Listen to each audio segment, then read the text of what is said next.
voltamos com o Decisões e Argumentos, discutindo a questão dos concursos públicos na área da educação, com o vereador do PSOL, Celso Gianazzi, e também com os concursados aprovados, Michele Santos Leal e Rogério Ferreira. O Rogério ficou nos devendo uma resposta. Você tem um trabalho também como youtuber nesta questão dos concursos públicos, né? Explicando um pouco para o público também como é que funciona, dando algumas dicas. Sim, eu tenho um canal no YouTube chamado Rogério Ferreira, leva o meu nome. Só digitar lá Rogério Ferreira que você vai encontrar até um canal um pouco conhecido, tem 27 mil inscritos. A ideia, quando eu criei, foi de estudar. Você faz uma leitura, estuda e posta lá no YouTube. E através disso, algumas pessoas foram seguindo, estudando junto e começamos a criar comunidades aí, inclusive grupos de estudos e tudo mais. Está ajudando muita gente. Sim, estamos aí ajudando muita gente. Vereador, não sei se o senhor tem de cabeça os números certinhos aqui em São Paulo, mas por acompanhar também um panorama geral de quantos concursos ainda dependem dessas nomeações, né? Qual que é o déficit hoje, já que a gente conversava isso também no primeiro bloco? Na verdade, na educação, especificamente na educação é o nosso tema aqui, existem concursos para ATS, Auxiliar Técnico de Educação, coordenador pedagógico, supervisor, diretor, PEI, professor de educação infantil, PEI, fundamental e educação infantil.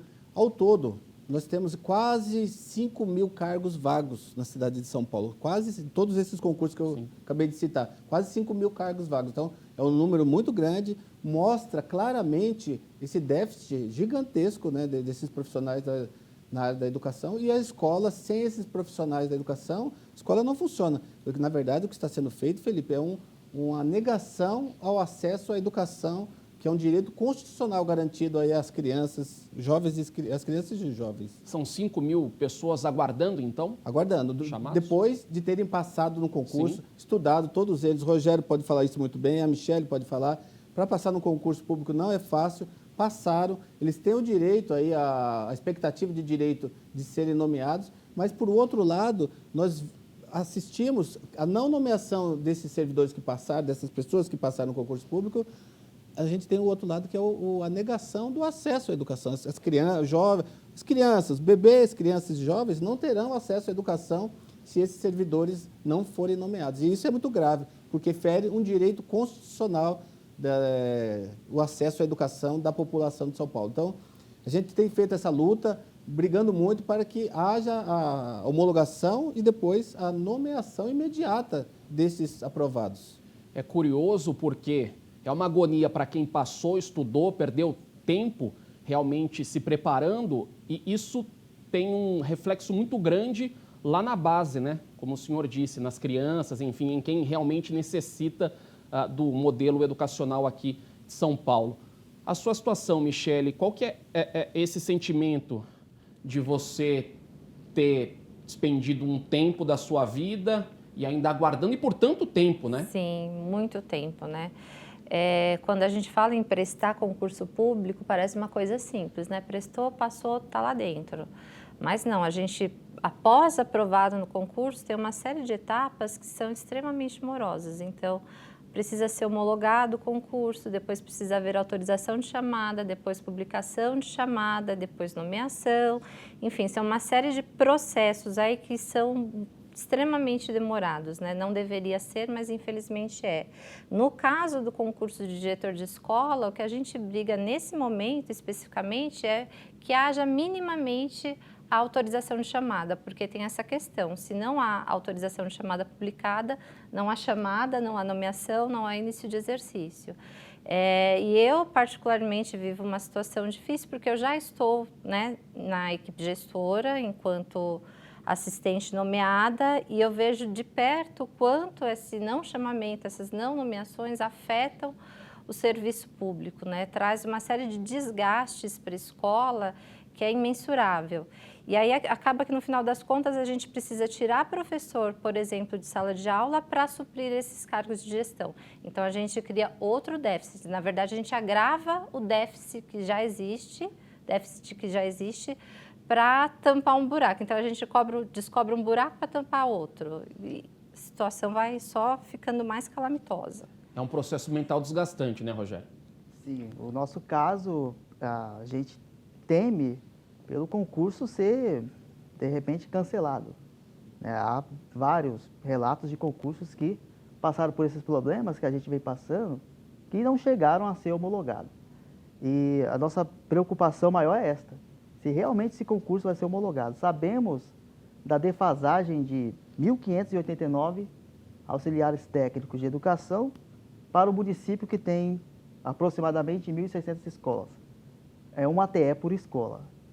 E o governo pensa em voltar ainda este ano com essa defasagem e não homologa o concurso. Já chegaram a cogitar contratação de terceiros e aí, se isso acontece, terceirizados, temporários, se isso acontece, o nosso concurso fica para o ano que vem e não dá. A gente fez a prova em 2019 para ter a possibilidade, nem a certeza, de nomeação só no finalzinho de 2021. Então, a nossa luta é que seja homologado aí antes do dia 15 de agosto. O vereador comentou sobre o seu projeto de lei que foi anexado, aqui na Câmara Municipal, aprovado pelo plenário. Outras avaliações que vocês fazem também e que têm situações que estão sendo tomadas, até de certa forma, para melhorar toda essa questão dos concursos? Na verdade, só complementando o que o Claro. Rogério falou, como eu disse antes da pandemia, como eu tinha feito várias diligências em várias escolas, nós vimos esse déficit gigantesco de professores de ATEs em escolas. Algumas escolas, elas dispensavam os alunos do turno intermediário, os alunos sairiam às 13 horas, eles saíam às 11, e os alunos que entrariam às 13, eles entravam às 15, por conta do déficit de professores. Não havia professores, não há professores, né? Na região sul da cidade de São Paulo, Capela do Socorro, Grajaú, Parelheiros, eram muitas escolas dispensando as crianças. As crianças não tinham aula por conta do déficit de professores. E não chamar os aprovados em concursos públicos, tanto de ATE, como diretora, como coordenador pedagógico, professores, e a prefeitura iniciar um processo de contratação de profissionais, de outros trabalhadores de fora para ocupar esses espaços, isso aí é uma burla ao concurso público. E aí nós já acionamos, inclusive, fiz uma representação no Ministério Público mostrando esse caos que está a educação aqui na cidade de São Paulo, uma incompetência absurda do secretário municipal de Educação, que deixou a rede pública municipal chegar nesse absurdo. E o Ministério Público já questionou aqui o prefeito Bruno Covas, através de um inquérito, né, para ver essa situação, não permitir que a prefeitura não chame os aprovados, não homologue os concursos, não nomeie e faça a contratação, que isso é um crime de responsabilidade do prefeito e do secretário municipal de Educação. E se esse pessoal também que já foi aprovado fosse chamado agora durante a pandemia, poderia também acelerar o processo, né, de preparo deles também, que não dá para simplesmente passou, entrou, amanhã você começa a trabalhar. Tem que ter toda uma organização, né, por trás. Isso, para uma escola funcionar, a Michele pode falar muito bem, o Rogério também, a escola precisa estar com um quadro completo dos seus profissionais, com um ambiente propício para que possa começar a entender uma volta. Isso é um assunto muito grave que a gente precisa tratar, que o governador Dória anunciou dia 8 de setembro uma possível volta, e o prefeito Bruno Covas também está nessa linha de uma volta. Não é possível, na verdade é impossível uma volta segura, né, nos termos que a gente está colocando. Nessa escola que a gente está hoje, uma escola sem servidores da educação, uma escola que o secretário municipal de educação cortou o quadro dos trabalhadores da limpeza. Então nós temos, é muito grave isso, nós temos escolas com 1.200, 1.500 alunos e nós temos 3 trabalhadores da limpeza para dar conta da escola toda o dia inteiro. Então, a Secretaria Municipal de Educação cometeu um grande crime com o pessoal de limpeza. As escolas estão abandonadas sob o ponto de vista da limpeza. Então, pensar numa volta com esse quadro dos profissionais, dos trabalhadores da limpeza, com essa pandemia, tendo que fazer um protocolo de higienização absurdo, né? É impossível pensar na volta às escolas como eles estão colocando dia 8. Isso será um genocídio. E isso nós não permitiremos, Felipe. Nós acionaremos aí o Ministério Público, o Tribunal de Justiça, a escola, será um genocídio contra as professoras, professores, profissionais da educação como um todo, os ATS, coordenador pedagógico, com as crianças que levarão o vírus para suas casas, são vetores, levarão para os seus pais, seus avós, seus familiares, né? E todas as pessoas que convivem em torno da escola. Então, é um absurdo pensar no dia que nós estamos hoje, numa volta no dia 8 de setembro. A gente vai voltar nesse assunto no último bloco, mas é uma questão que envolve toda a estrutura organizacional também da educação na cidade, né? Como o senhor disse, as crianças são vetores, elas não correm tanto risco assim, pelo que a gente observa, né, de falas de profissionais da área da saúde, só que tem a questão que vão levar para os familiares. Aí nas escolas também, e aí, quem trabalha? Quais professores podem atender ou não? Os outros profissionais, a questão da limpeza, os contratos, se serão mantidos ou terão que ser refeitos, né? Fora que é um número mínimo de crianças que poderiam estar nas escolas, elas não poderiam atender, né, com uma totalidade de 100%. É difícil, né?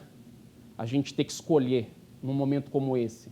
É bem complexa, né? Situação complexa. Então, ser midiático e falar que vai haver a volta já por conta do poder econômico pressionando, isso é um crime, que a gente não pode concordar com um absurdo desse. Bom, e essa discussão ela vai continuar e fica para o último bloco. A gente vai para mais um intervalo aqui no Decisões e Argumentos. Voltamos já já.